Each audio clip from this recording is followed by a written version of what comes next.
Inaasahang magpapasko habang nakadetine sa Senado ang mga dating DPWH engineer na sina Henry Alcantara, Bryce Hernandez at JP Mendoza, gayon din ang kontratistang si Curly Discaya. Tinanggihan kasi ng Senado ang hiling lang makalabas pansamantala ngayong Kapaskuhan. Ating saksihan. Ito ang 15 milyong pisong ibinalik ng kontratistang si Sally Santos kahapon bilang bahagi ng proseso ng restitution o pagbabalik ng pera sa gobyerno.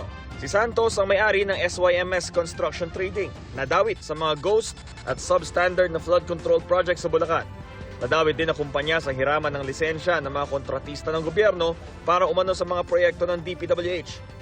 Ayon sa DOJ, sa kabuuan, 20 milyong piso na naibalik ni Santos, kabilang ang 5 milyong pisong naibalik niya noong December 4. Ang kabuuang halaga ibabatay raw sa royalty fees na nakuha umano ni Santos sa hiraman ng lisensya.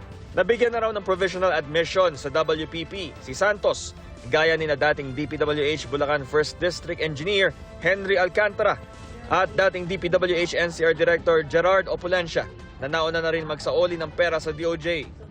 Nananatiling nakakulong si Alcantara sa Senado matapos siyang makontempt noong mga pagdinig. Kasama niya roon ang mga dati ring DPWH engineer na sina Bryce Hernandez at JP Mendoza, gayon din ang contractor na si Curly Discaya. Ayon kay Senate Blue Ribbon Committee Chairman Panfilo Lacson, humiling ang 4 na pansamantalang makalabas ng Senado para sa Pasko. Pero inaprubahan daw ni Senate President Tito Soto ang rekomendasyon ni Lacson na huwag silang pagbigyan. Ilang beses kasing nagbabala sina Ombudsman Jesus Crispin Remulla at Pangulong Bongbong Marcos na maglalabas ng warrant laban sa kanila bago magpasko.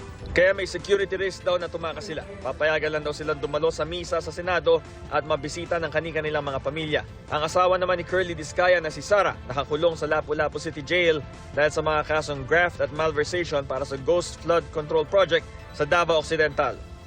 Nananatili namang at large si dating Congressman Saldico na may warrant pa rin sa graft at malversation dahil sa anomalya sa proyekto sa Oriental Mindoro.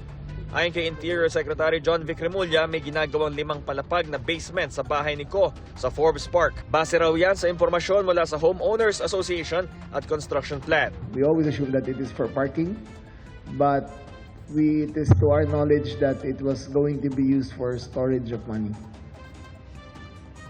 Because fire goes upwards.